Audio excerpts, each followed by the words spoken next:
Well, girls, the old Discovery ain't done fighting me yet. 4-foot long snipe on the old crank pulley.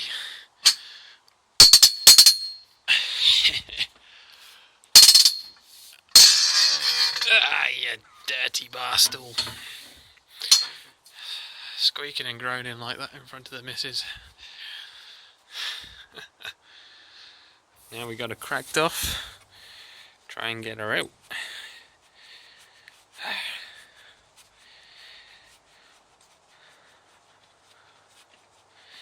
$460 Newton meters of torque holding this sucker in, unless it was a Friday shift at the Solihull plant, and it's gonna be as good as tight as get ya.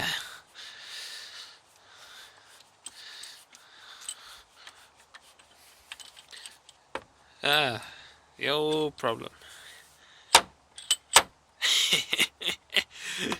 Not enough space to get your rod out. Dear. Looks like the old pulley's gonna come off with her. Thankfully the old thing isn't welded on there, so she actually comes out somewhat easy like.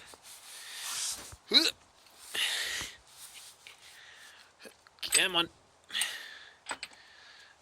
Come on, love. Let's take you to the retirement home. Also known as the scrap bin. Oh, for God's sake. Dear engineer that designed that clearance, or therein lack of. Fuck you. And there you can see where she snapped right half in two.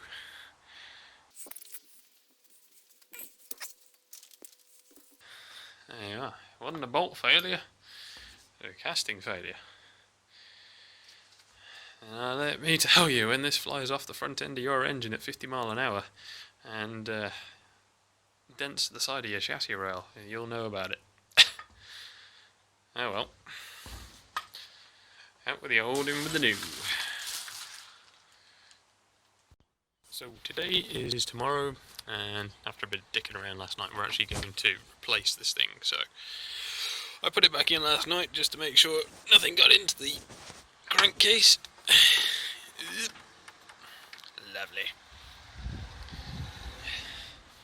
And yeah, I'm going to put the new one on. Got a new crank front oil seal as well, and a new bolt. So let's get that old seal out of there. This ain't going to be easy. I'm going to try and pry her out best we can.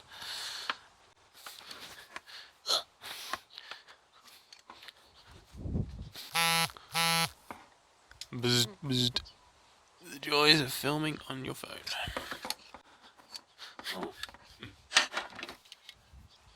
Maybe old plumber's friend, the water pump pliers are coming now. No. Bear with me. I'm going to go find something else. So if you give her enough of a rod and a poke, she'll fall right on the floor. To the land of the 10mm sockets. You just want to make sure you still got the right one. Yeah. See, this needed changing anyway, because you can see the line in them concentrically. You can see the brown skirt has a smaller diameter than the old one. I.e., this is less worn, this is more worn. Well, I hope this is less worn, it's brand new. Alright, let's go get a soft hammer and tap it in. Whoop. Probably won't focus this close because I'm right against the radiator, but you can see the new seal's installed and it's just flush with the casing.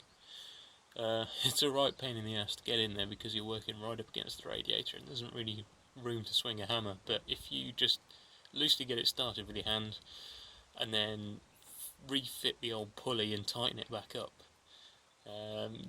it'll just start it enough for you to then be able to work it home with a small hammer. And yeah, use something to protect your radiator so you don't punch your hammer through it, because I ain't in the mood for replacing my radiator today. But yeah, there we go, it's in, and we can go put the new pulley on.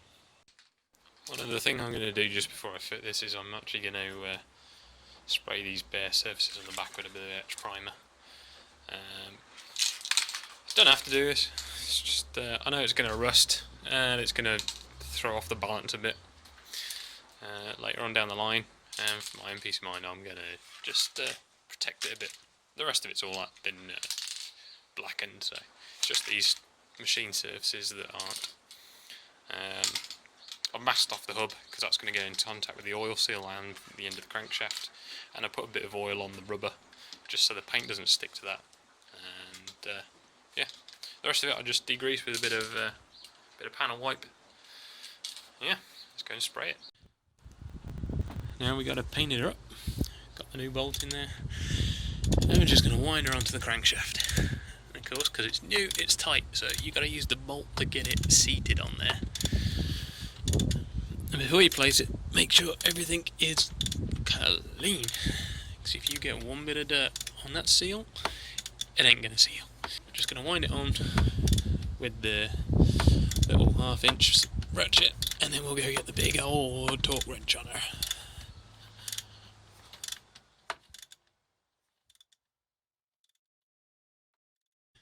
Now comes the fun part. You want to grab yourself the biggest, dirtiest torque wrench you can find. This is a Norbar 4R that goes up to 700 Newton meters because that thing is tight. And you want a 24mm socket. This was actually too long to get in the gap between the radiator and the bolt, so I had to grind about 3mm off the back of it, but it should fit now. Let's get her in. Now she's back in there. You want to get your board back in place to protect your radiator, and then start cranking.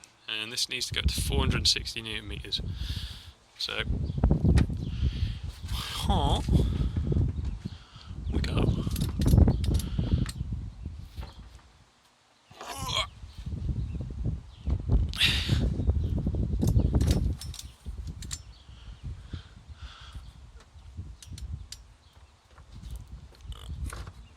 Sorry, darling, I'm going to have to put you down. This is a two-hander.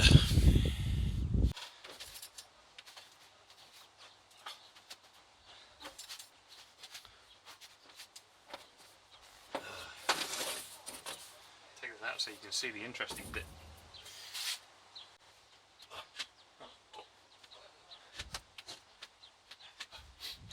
If you haven't got a big-ass torque wrench like that and you're in a Land Rover, buy one. This one only cost me 50 quid on eBay. It's well worth it. And while we're here, just going to make sure that these 3 bolts that hold the damper to the crank pulley are also tight. And they need to be 80 Newton meters or 59 foot-pounds.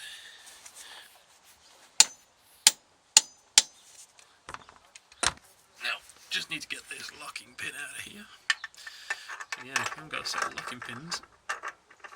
Well, the right thing to get it out with. Grim guy. Alright, we can remove the locking pin now. This just screws into the bell housing and engages with this slot on the flywheel. Dead handy. These ones are by laser. There you go. It's just that nubbin on the end there. That goes into thus like. Now when you peep through this hole, if it will focus, you will see on the flywheel there is a load of pre-drilled holes.